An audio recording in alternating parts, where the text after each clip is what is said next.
Rukun Islam ini ada 5 yang nantinya kami jelaskan dari sudut pandang hakikat, bukan syariat. Syariat sudah. Waktu jenengan kali kulo kecil, saya bersaksi tidak ada Tuhan selain Allah, contoh. Terus pengembangannya bagaimana? Prakteknya bagaimana? Apa cukup kita ucapkan? Enggak. Kita laksanakan dengan bentuk hukum syariat. Cuman roh ini yang belum.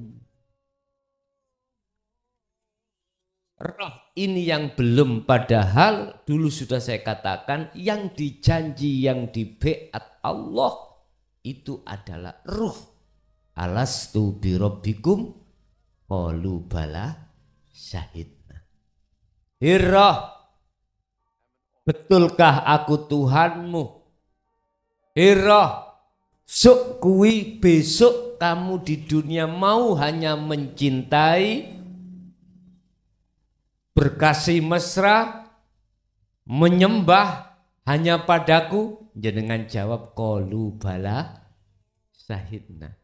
Ya, sendika dawuh. Tapi apa fakta kita? Memang proses, jangan disalahkan, Pak. Sejasa dulu kita bimbing hukum syariat. Setelah itu roh harus kita bimbing hukum hakikat. Baru jenengan kalih kula itu teringat bahwasanya ketika zaman azali, zaman di mana kita belum dilahirkan, itu Allah pernah membaiat janji pada kita. Aku yakin jenengan kali kula kan tidak teringat, Pak nggih? Mboten teringat. Tidak teringat. Enggak nyadar. Karena apa? Karena zikir untuk zikir niku kan ingat toh, Pak. Zikir yang untuk mengingat pada masa dulu kita tidak mengenal. Yang kita kenal adalah zikir jahar la ilaha illallah Muhammadur Rasulullah. Zikir sirri Allah di dalam hati hu Allah. Sementara zikir untuk mengingatkan, menyadarkan hati bahwasanya kita ruh dulu pernah jawab qalu bala syahidna, itu tidak didatangkan, nggak paham, akhirnya kita nggak nyadar kalau dulu pernah janji pada Allah. Wis, kesimpulannya ngeten sebelum kami membahas satu persatu rukun Islam.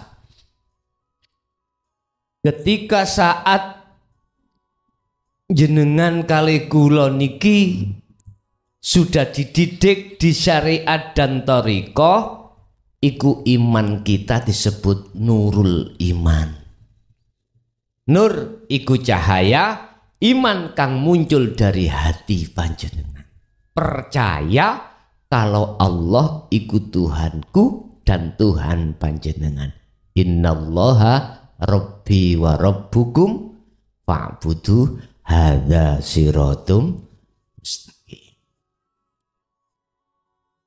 Dari mana kita percaya kalau Allah niku Tuhan kita umat Islam?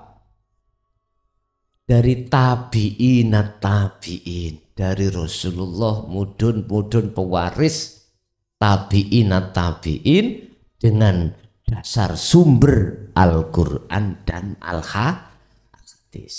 Paham nggih? Wis. Berarti iman sampean kali kula kalau masih duduk di nurul iman, imannya itu jarene. Belum bisa buktikan. Paham nggih? Lah ini proses. Jangan disalahkan, proses. Wong jenengan tasik kenal nama Allah tasik kenal nama, belum kenal siapa Allah yang sebenarnya, yang memiliki nama Allah, belum pernah tahu. Bagaimana mungkin saya bisa mengetahui, oh ini Allah. Lawang saya kenalnya sebatas katuh jenengan kali kula kenal jenenge mukhlason, ya. Wujude orangnya nggak tahu. Suatu saat ketemu di Masjid Agung, sholat Jumat sama jejer ambek jenengan, saged jenengan nitik. Kalau saya iki wujude mukhlason, mboten saged. Anggapan kita adalah orang lain, tak gitu nggih. Namanya mukhlason kathah. Nggih.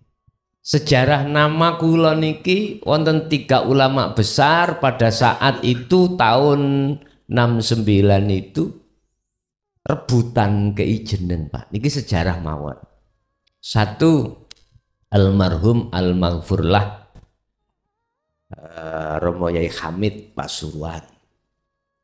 Terus yang kedua Gus Ud pundi Pak Gerwojo niku Sidarjo. Terakhir Mbah Ilyas coro abahe Mbah Husen Mojokerto niku. Wong telu gelut gara-gara arek iki dijenengno sapa. Asline jeneng kula sian niku teko abane Nasihin dhisik niku. Delok-elokna mek tiyang 3 niku gelut. Dileh mukhlason. Nggih nganti sakniki niku. Nggih. Abah kula namine Rosyid. Berhubung abah kula niku rencang mukhalid kali tiyang 3 niki akhirnya diseneni apa gelut niku sian gelut omong ngoten lho akhirnya ditaktung jenenge mukhlas niku kula cerita saking abah pun kula lajengaken lah terus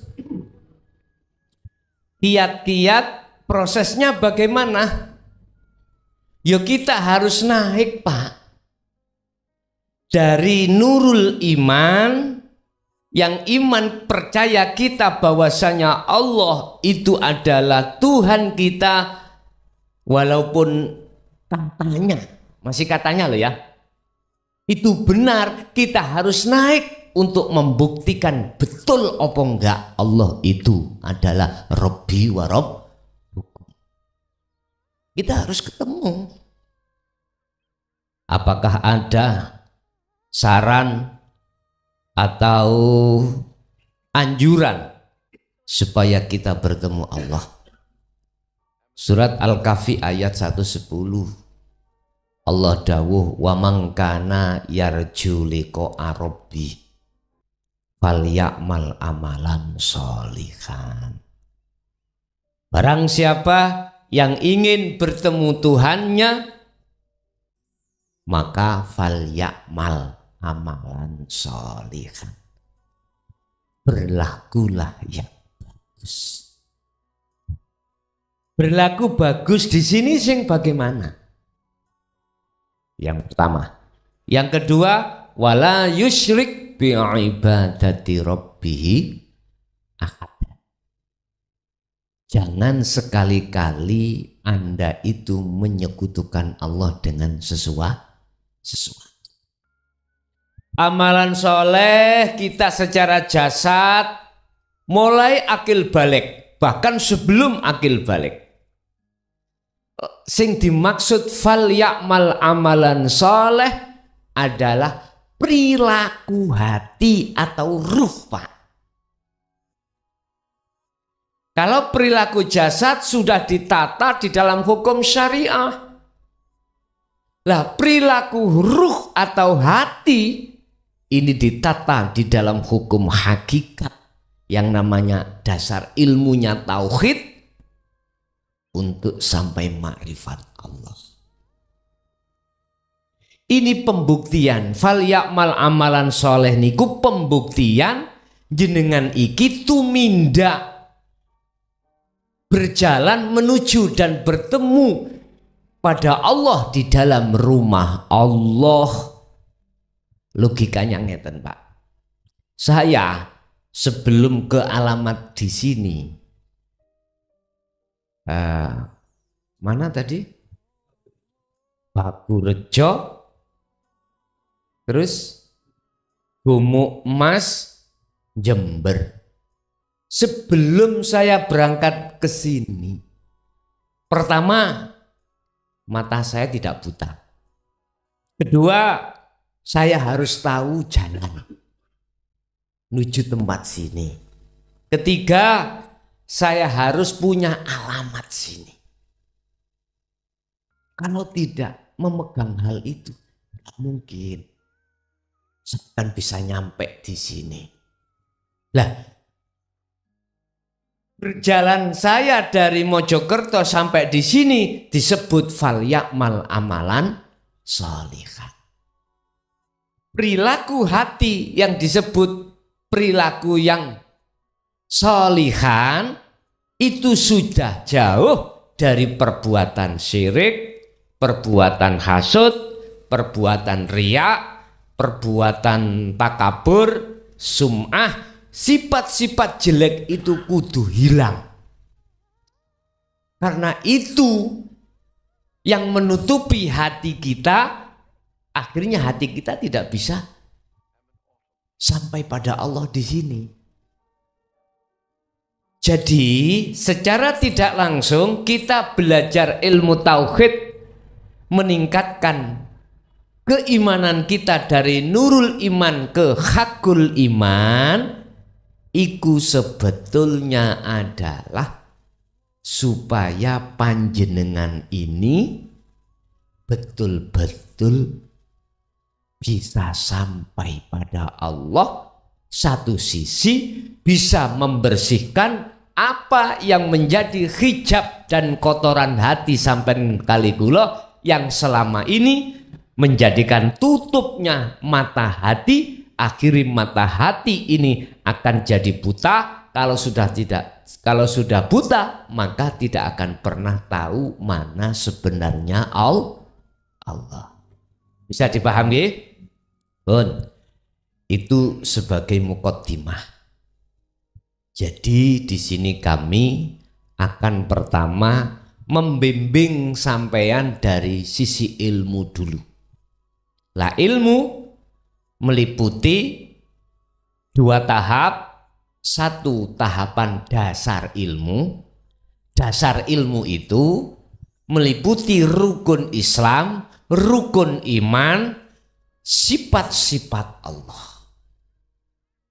Sifat-sifat Allah ada wajib, ada mokhal, ada jais, ya. Ibarat ciri, ngapunten, Allah itu bagaimana sih? Nanti kita bahas. Jalan menuju Allah ini mana sih? Nanti kita bahas. Alamat Allah di mana sih? Kita bahas. Tapi pun salah paham. Saya mengatakan alamat Allah bukan berarti Allah itu butuh tempat, enggak ya. Mohon maaf, nanti jenengan akan paham. Ibarat Rasulullah ketika Isra Mi'raj disebut alamat Allah Sidratul Muntaha Mustawa. Paham ya? Oke. Bapak Ibu hadirin, saya butuh papan untuk menjelaskan lebih detail tentang masalah hakikat syahadat. Kalau jumeneng nggih, ngapunten Kang Kadah.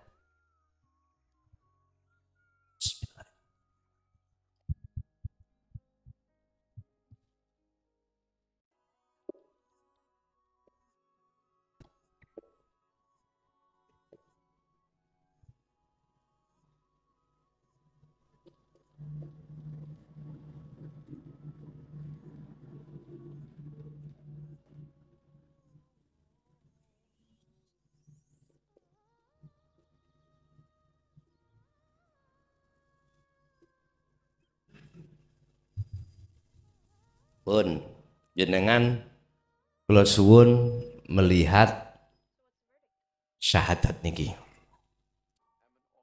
Syahadat itu apa toh? Secara makna murad lugot bersaksi. Persaksian secara istilah dari hamba yang disebut makhluk terhadap Allah disebut kholik. Bersaksi yang benar itu yang menyaksikan harus tahu siapa yang disaksikan. Santai nggih? Santai. Mpun tegang-tegang jenengan.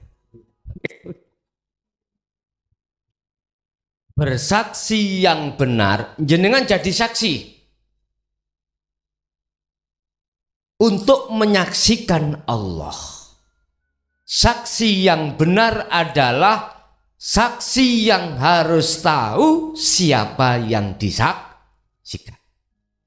Tahunya tidak hanya cukup sebatas nama, sang pelaku harus tahu wujud yang memiliki nama sang pelaku. Isim fa'ile iki Allah. Subjeknya itu Allah. Yang kita saksikan itu Allah. Sebagai pelaku. Kita sebagai penyaksi. Pun apa maksudnya asyhadu ini?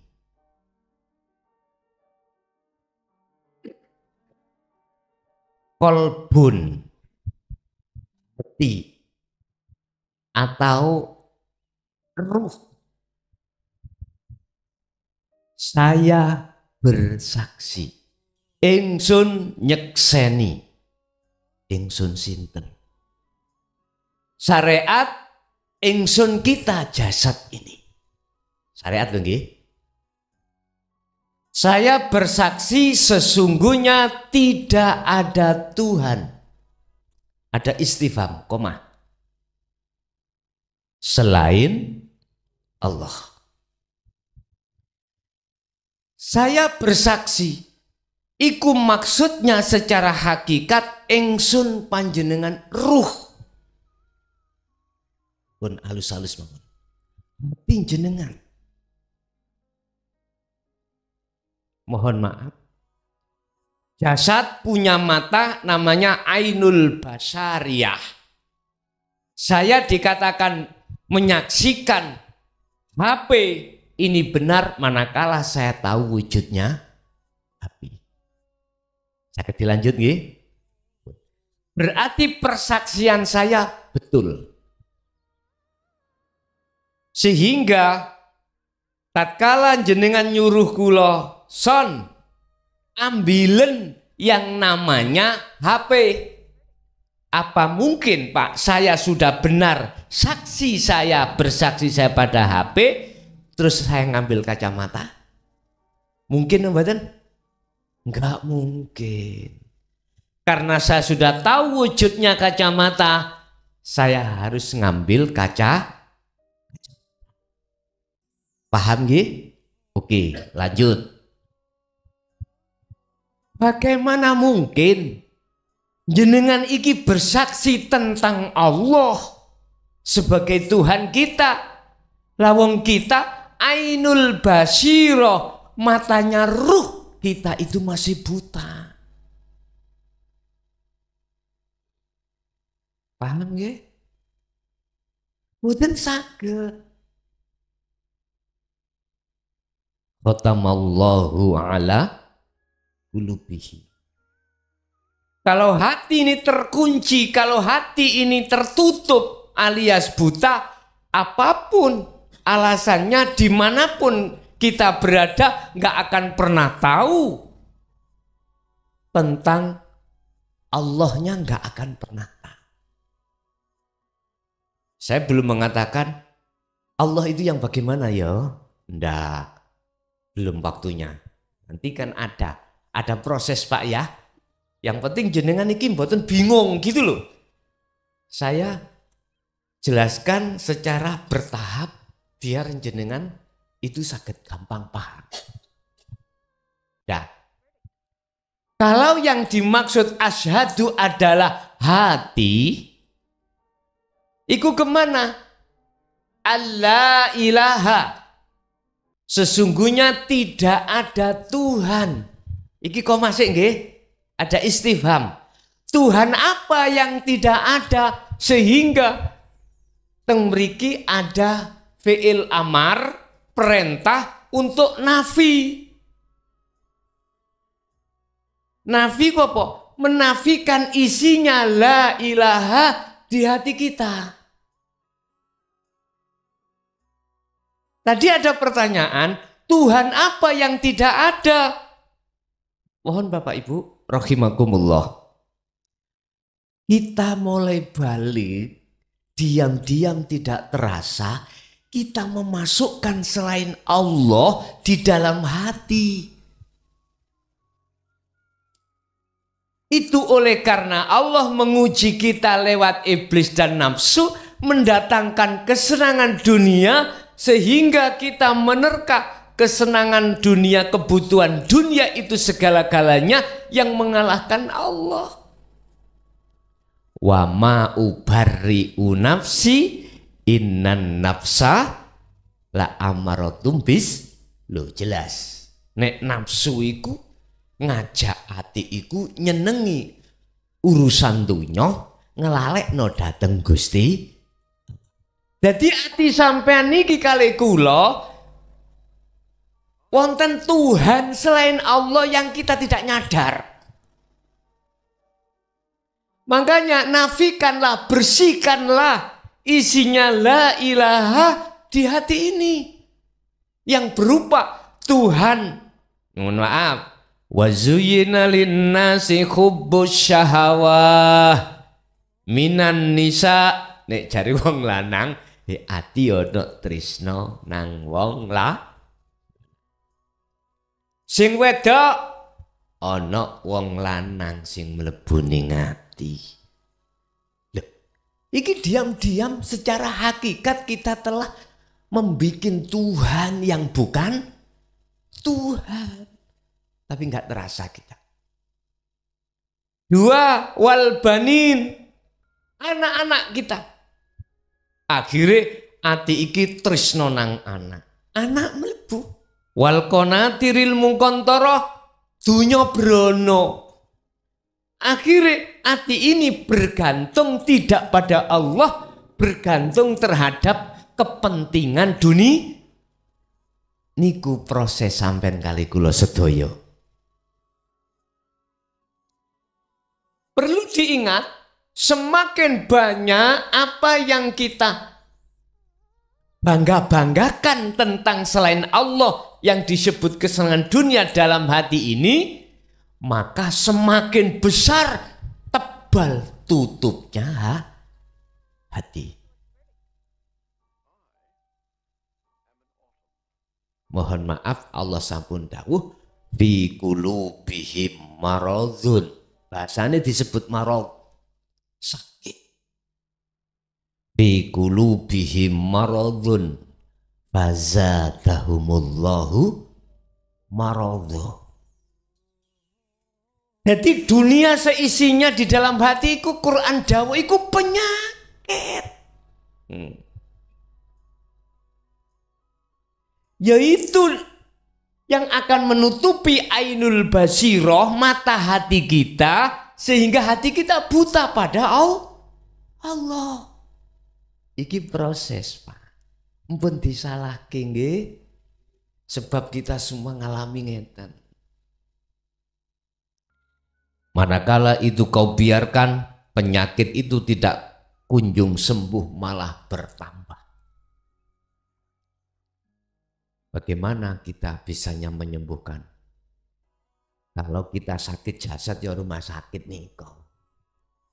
Kalau sampai sakiti hati nang guru akhir. Diweni resep, termasuk salah satunya resep yang gini ki ilmu iku. Nanti habis ilmu sudah sampai kagem, sampai bawa, maka sampai minum obat itu.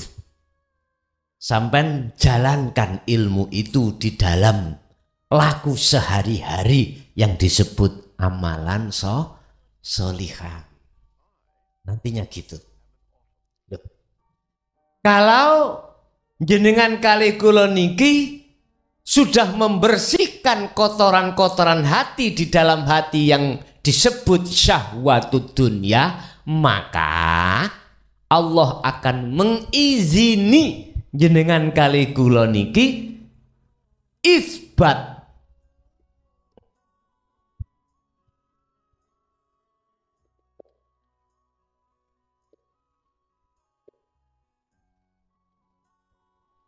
isbatkanlah, tetapkanlah Allah di dalam hatimu. Artinya jenengan iki asyhadu itu bisa sampai ke Allah manakala di dalam hati panjenengan itu sudah tiada selain Allah. Prakteknya bagaimana? Gini, misalkan jenengan iki punya bisnis. Bisnis itu kan masuk dalam kesenangan dunia atau Pak ya? Jasad ashadunya, bersaksinya, ketemunya, oke, nang makhluk ke makhluk yang berupa bisnis. Tapi hati jenengan itu harus masuk dan bertemu alladzi asra bi 'abdi. Hidup Allah yang sebenarnya yang menguasai kesenangan dunia. Ini yang benar. Sehingga antara syariat dengan hakikat nuju marifat itu ada keseimbangan. Paham ya? Jadi kita tidak memilih hukum dalam tok. Kita juga menjalankan hukum zahir. Kita tidak hanya menjalankan hukum hakikat saja ke makrifat, tapi kita juga berlaku jasad hukum syariat. Paham ya? Ini perintah Rasulullah. Innama bu'istu liutammimma makarimal. Aku, kata Rasul, tidak akan diutus Allah ke bumi ini hanya kecuali menyempurnakan akhlak. Sebab pada zaman dulu akhlaknya masih ijtimaiyah. Akhlaknya itu masih jasad. Tidak punya akhlak pada Allah. Umpama saiki sekarang. Mohon maaf, umpama saya. Akhlak saya secara jasad yang ditata di dalam hukum syariah, saya selalu sholat 5 waktu. Saya jaga. Tapi ruh saya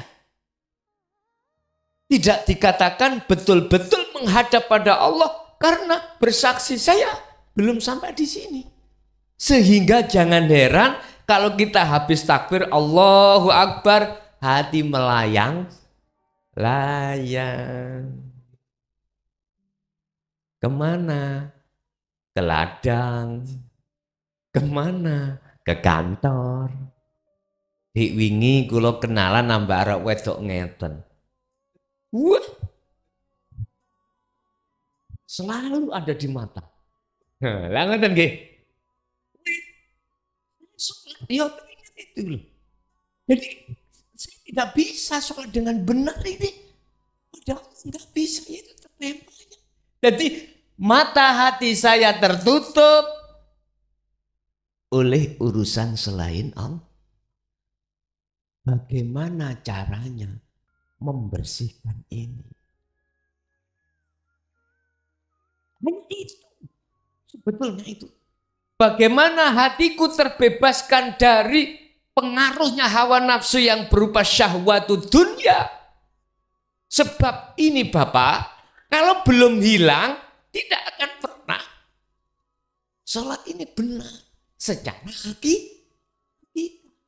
Kalau secara syariat sudah benar lah Pak. Aku yo ilmu nih sholat yo sudah tahu. Kalau sebelum sholat itu ada istilah rukun sah sholat, syarat sah sholat. Jadi yo kudu wudu, kudu nanggalkan najis dan lain sebagainya. Di dalam rukun sholat juga saya penuhi. Tapi hati saya melayang. Sampai Allah dawuh, jangan kau dekati sholat jikalau kau dalam keadaan mabuk. Ingat? Ternyata hatiku mabuk dengan wedok.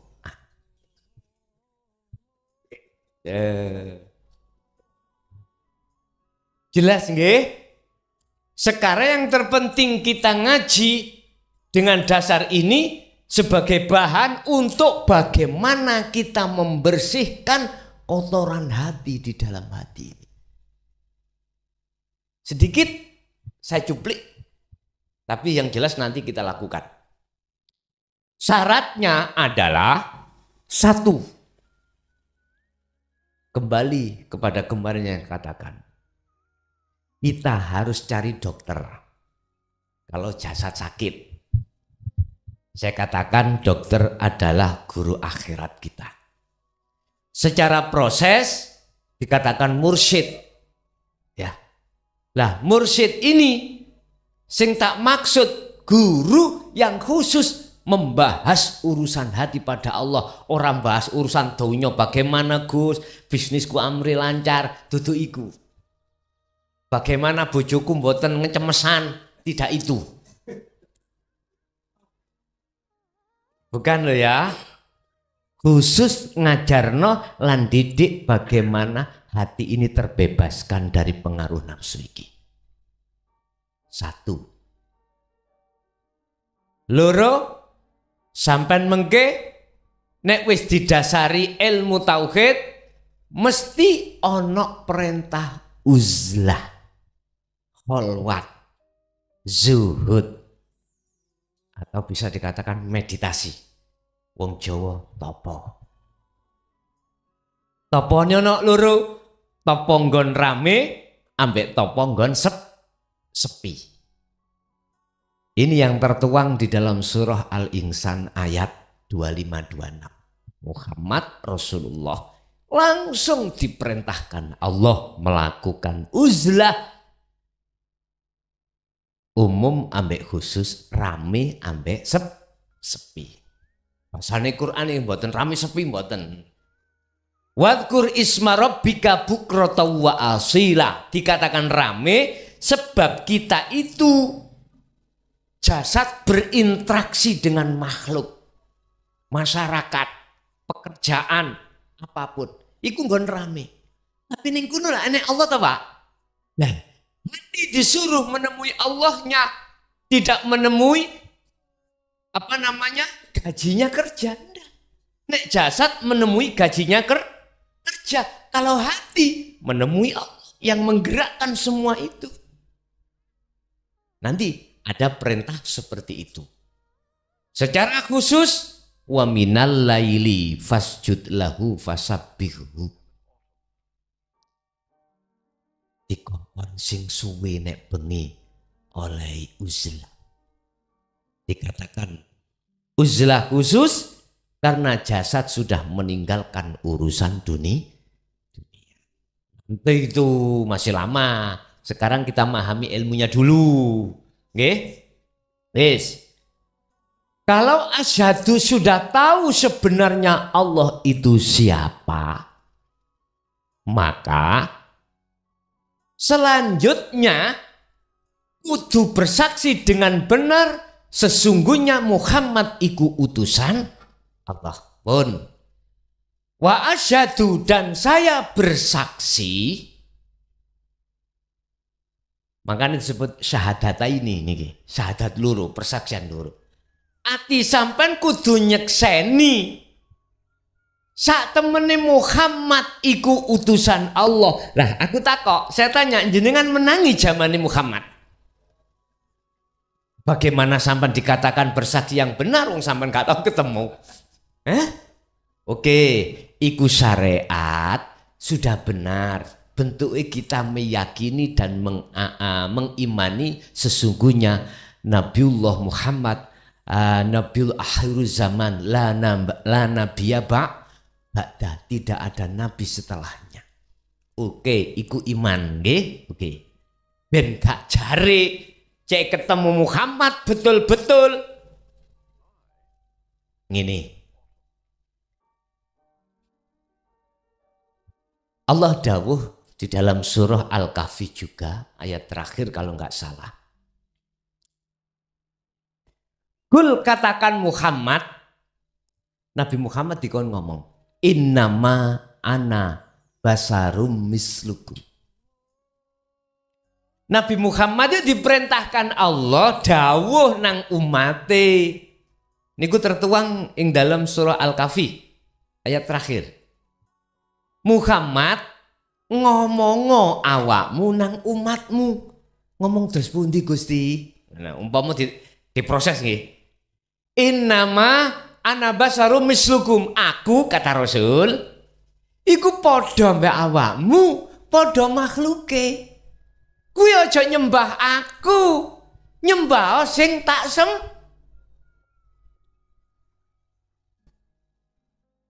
Berarti Nabi Muhammad iku basarun, makhluk sami kalih jenengan kalih kula.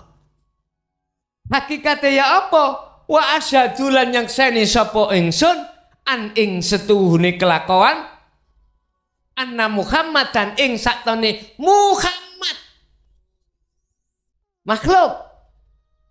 makhluk jenengan makhluk iku Muhammad, tapi ojo diterjemahno Muhammad secara syariat baginda Rasul zaman dulu. Ojo, Muhammad jenengan iku Rasulullah, bisanya sampai sini diperintah Allah. Rasul iku utusan, jenengan rene iku utusan sing ngutus Allah. Allah iku ndi? Alladzi asra, yang memperjalankan panjenengan iki ke sini. Kula takok, Allah enggak ngelakokno, tidak memperjalankan sampai sini sampai bisa sini? Fahimtum? Ya. Jadi makhluk jasad iki Muhammad oleh iso gerak sebab diperintah Allah gerak. Nah, status sing merintah ndi? Wujude Allah iku ndi? Ya urip ning awakmu kabeh.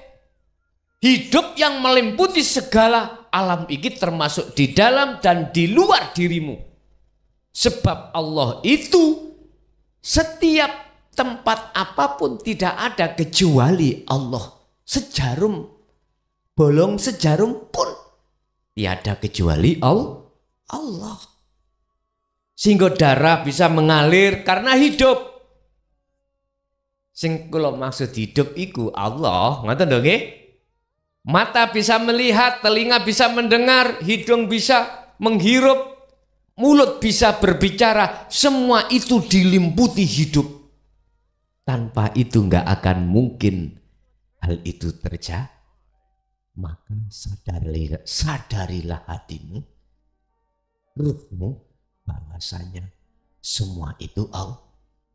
Kalau hati sudah sampai di situ, maka persaksian sampai sudah benar, baik terhadap Allah maupun terhadap Muhammad.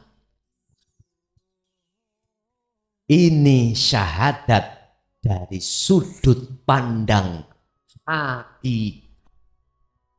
Kesimpulannya, bersaksi sampai iki, hati atau ruh itu terhadap hidup yang ada pada diri jenengan. Bersaksi ruh sampean kali kula yang disebut Muhammad adalah jasad pada diri jenengan. Hakikatnya nek syariate tetep Muhammad Al-Amin bin Abdillah. Sing sampean kali kula tidak menangi zamani. Wis mpun salah paham. Ini secara syariat syahadat itu, gini secara hakikat syahadat itu. Mpun dicampur. Sebab gaya ahli syariah dengan ahli hakikat itu beda. Nek ahli syariah sampean kali kula melihat alam iki, melihat makhluke. Contoh kipas angin. Sing muter-muter iki apa? Mesti ngomong kipas angin. Niki wong syariat. Nek wong hakikat ahli syuhud ditakoki, sing duwe muter-muter iki sapa? Wis gak ndelok makhluke, antine ndelok Allah yang menggerakkan di situ. Berhubung hati kita masih tertutup oleh makhluk berbentuk kipas, maka tetap kita mengatakan yang bergerak adalah kipas angin. Contoh, mungkin jenengan nek sik nyun sewu, mboten sedaya saged memahami lho ngene iki. Makanya mengki kula paringi wekdal untuk tanya jawab.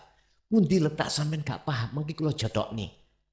Sebab masyotah saya berjam-jam mengatakan hal ini. Tapi kalau tidak bersamaan dengan hidayah Allah, tak bisa terbuka hati. Mohon maaf loh nggih.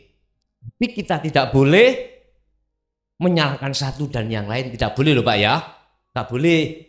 Sebab nyun sewu, semua itu Allah memproses masing-masing. Kadang-kadang di sini belum kebuka hati. Waktu ning sare tendalem jenengan waktu mau tidur, dia angen-angen hidayah teko. Saged ugi ngoten. Paham nggih? Pun. Kalau nanti syahadata ini sudah Anda jalankan lewat uzlah, maka akan ketemu sing jenenge syahadat tunggal utawa ahad. Loh, kok aku dengar-dengar syahadat tunggal mulai cilik ngapa gerang ngaji ning pondok gak ada syahadat tunggal. Ngoten nggih? Pun. Wis, mungkin sampean roh dhewe. Disebut syahadata ini iku jenengan bersaksi dua hal.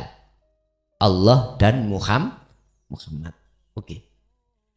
Nek iki sampean lakoni terus, sampean tujuan sampean iku kan suluk nuju wusul di makom musyahadah. Makom di mana keesaan Allah di sini. Nek wis esa, apa sih esa iku? Esa iku tunggal. Tunggal itu tiada yang lain. Nek siji kalau satu ada dua, ada tiga lah kalau tunggal nggak ada yang lain. Artinya di dalam hati sampean kalau disebut wis makrifat Allah, di dalam hati itu tidak ada siapa-siapa. Di dalam hati sampean itu sudah tidak ada apapun kecuali yang disebut Allah. Dirimu sendiri, makhluk tadi lo sudah tiada. Yang ada cuma Allah. Itu dijawab di dalam surah At-Taha ayat 14. Innani anallah la ilaha illa ana. Tengriku nanti. Oh nanti sesuk, cuman tak gambar cek gak bingung jenengan. Besok nek wis berlaku. Jadi akan ketemu syahadat tunggal. Jadi iki kok gak iso sampai jabarno wong syariat syahadat tunggal gak iso. Gelut mengki. Tukaran. Jadi gak usah tak jelasno. Cuman nanti Anda akan mengalami hal itu. Jadi yang bersaksi dan yang disaksikan la ibsorun wa mubsorun wa basorun. Jeneng-jeneng itu sudah tiada nanti. Pun iki bab syahadat persaksian. Kesimpulannya sing dimaksud asyhadu iku bukan jasad tapi hati. Iku harus menghadap hidup pada diri jenengan. Artinya Anda harus melakukan uzlah untuk menemui hidup pada diri jenengan piyambak. Caranya bagaimana? Nanti saya suruh untuk uzlah di rumah masing-masing. Saya suruh. Iki pemahaman ilmu dulu. Ngerti nggih? Pemahaman ilmu dulu saya katakan. Lah, untuk membersihkan kotoran hati ini nanti dibutuhkan uzlah. Nah sekarang pemahaman ilmu dulu. Nah nanti jenengan kalau sudah tahu dari sisi hakikat Muhammad itu makhluk, tolong sekali lagi. Jangan sekali-kali Anda bicara di tengah syariat, aku Muhammad. Aku Muhammad. Utusane Allah. Ojo ngoten. Ngapunten nggih. Nek sampean ceplosno ngoten teng syariah, dadi runyam mengke. Tukaran. Jadi secara hakikat iki, pandangan hakikat empun digawa sik nanggone syariat nek gak jenengan iki wis paham betul dari sisi ilmu lan laku. Nek dari sisi ilmu lan laku sampean iku wis genah ora apa-apa. Sampean genahno iki engko. Ku anfusakum wa ahlikum. Nah, wajib sampean iki memberitahukan kebenaran itu terhadap keluarga. Keluarga bisa anak, bisa istri, bisa saudara, bisa tetangga, bisa umat manusia. Don. Jadi trap-trapane asyhadu iku sebetulnya ning salat, Pak. Hurufnya kan sekawan. Alif, shin, ha. Artinya alif itu minangka diumpamakan berdirinya orang sholat. Shin ibarat rukuknya orang sholat. Ha minangka sujudnya orang sholat. Dal minangka diumpamakan duduknya orang sholat. Maksudnya dalam sholatmu itu harus hanya menyaksikan pada Allah. Baru kalau ini sudah dilaksanakan cocok ambek dawe Allah wa qumu lillahi qanitin ay khashiin. Salatmu mesti khusyuk. Tarkibe khusyuk, ati enggak ingat selain enggak kita melayang-layang. Tapi enggak apa-apa Pak, itu proses kok, nggih? Proses. Sampai jangan berkecil hati. Sing salah iku wis digenahno iki, tetapi jawabane sami'na wa asaina. Iki kudune sami'na wa atokna. Ibarat orang yang buta. Misalnya, Son, di depanmu itu ada meja. Wong buta kan gak kelihatan pada meja. Saya berjalan. Kalau sudah dikasih tahu, tapi kok yo sik gak percaya, nabrak mboten Pak? Ini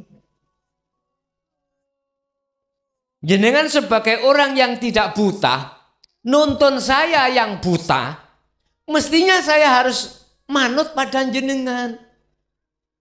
Saya sampean pegang, dibelokno kanan supaya enggak nabrakan. Enggak mau saya. Akhirnya ketabrak. Yang banyak itu tidak gitu. Yang banyak gini. Yang kasih tahu buta. Yang dikasih tahu buta. Akhirnya sama-sama nabrak.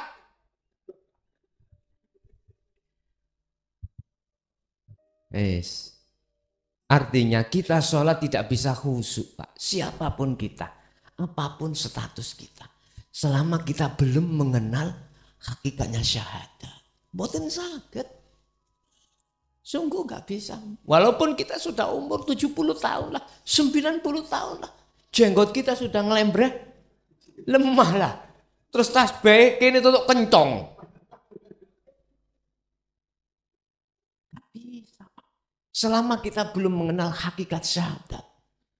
Inilah mengapa sebagai rukun Islam diletakkan yang pertama.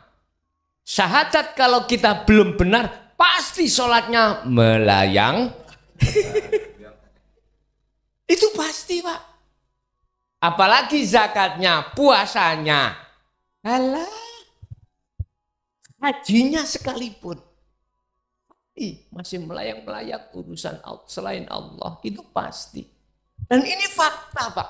Dan ini harus kita akui. Dan ini proses kita sebagai anak putu Adam dan Nabiullah Adam pun juga ngalami seperti ini. Bukan hanya kita, Nabiullah Adam juga seperti ini. Pun paham ya?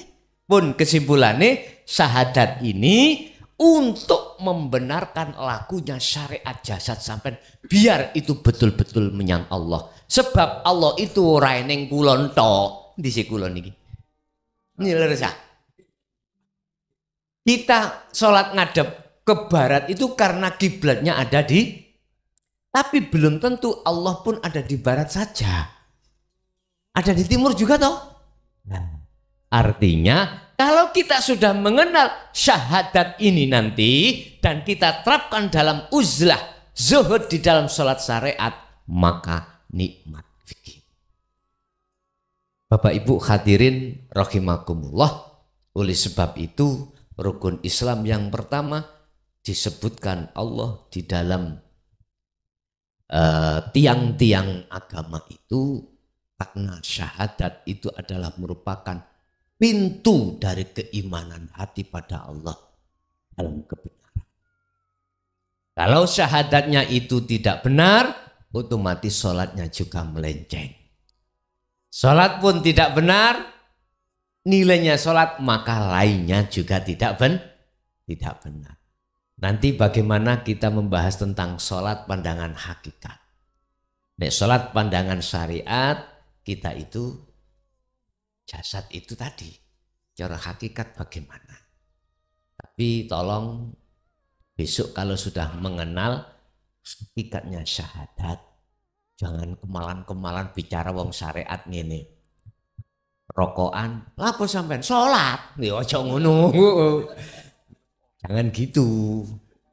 Kerja jasate tapi ngomong aku iki ya sholat, ngono ya jangan gitu ya. Jadi kita harus tahu proses dan keadaan lingkungan di bawah kita, yaitu teman-teman yang masih duduk di hukum syariat ya. Jadi jangan sering-sering membuat satu kontroversi, ya. Nah, bagaimana nanti bisa gini loh Pak, maksudku loh. Sampai tahu gadung nggih. Gadung nih loh. Nek dipangan langsung lah mendemi nggih. Bagaimana caranya nggak mendemi? Harus diproses lah. Harus diproses. Atau porang, nggih, porang. Harus ada proses. Seperti inilah kita.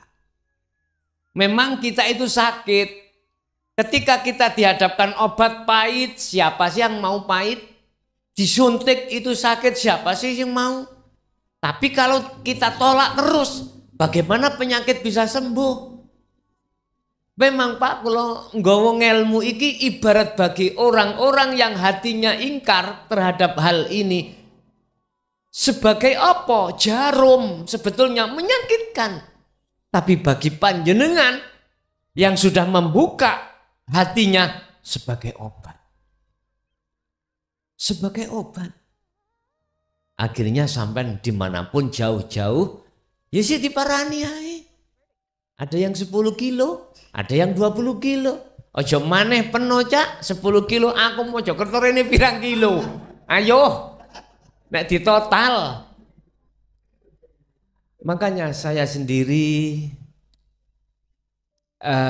walaupun keadaan saya bagaimanapun, kalau toh itu sudah perintah Allah, saya juga tidak berjanji, saya juga tidak janji, apapun keadaannya pasti aku.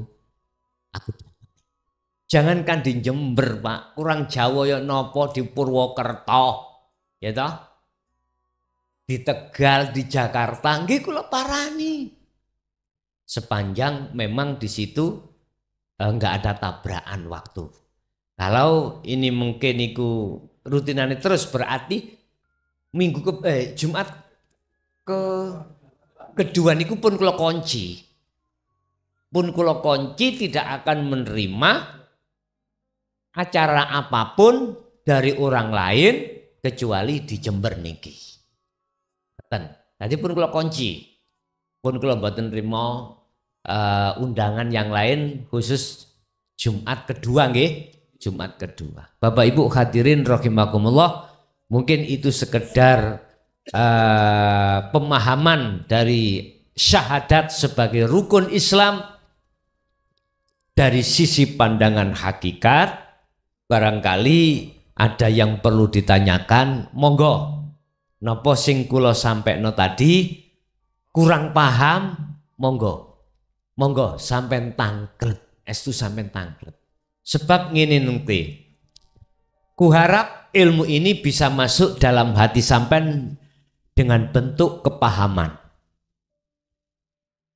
Dengan kepahaman itu nanti sampean buat modal untuk laku wa amilus sholihah uzlah. Nanti sampean kok nggak bingung. Ono sing takon, sesuk gak gendeng misale ngono. Ojo takok ngono. Nek gendeng nang Gusti Allah iku luwih apik daripada gendeng nang urusan dunya. Paham nggih? Tapi bukan kok yo gendeng sing diwedhek-wedhekno tiyang nika, mboten. Gendenge ati menyang Allah. Sampeyan gak tahu gendeng apa? Umpama tahu gendeng masih bojo ayu sampeyan niku ganteng ya apa? Enggak bekas. Sesuk lah jenengan wis fal yakmal amalan soleh baru sampean terasa nikmat indah dan lain sebagainya. Wallahi billahi. Inilah yang dimaksud Allah dalam surah napa niku Al-Imran kalau nggak salah Allah mengatakan inna auliya'a la khaufun alaihim walahum yahzan. Sesungguhnya kekasih-kekasihku iku la khauf, olehnya nikmatnya pada Allah luar biasa sampai lalai terhadap urusan besok yang dikhawatirkan. Besok itu Pak, sekarang itu nggak ada yang dimakan. Besok itu mau ditagih orang-orang yang ngutangi janjian. Loh, di situ loh hati. Oleh karena nikmatnya menghadap dan melihat Allah sampai tidak takut besok apa yang dimakan belum ada. Jenengan aku lagi khawatir. Meniki dolene cung iki arepe bayar sekolah. Tadi disurati oleh gurune nunggak 5 bulan. Padahal sudah diparingi arto tiap bulan. Didamel cunge iku rokokan gak dibayarno sekolah. Teng mriki ngoten nah. Wis sampean oleh surat dari kepala sekolah, gak bingung apa? Bingung. Tapi kalau nanti hati sudah betul-betul musyahadah menyang Allah. Kalah rasa kuatir, rasa wedi sampean kalah ambek nikmat bahagia damainya hati pada ketemu Allah. Tapi satu sisi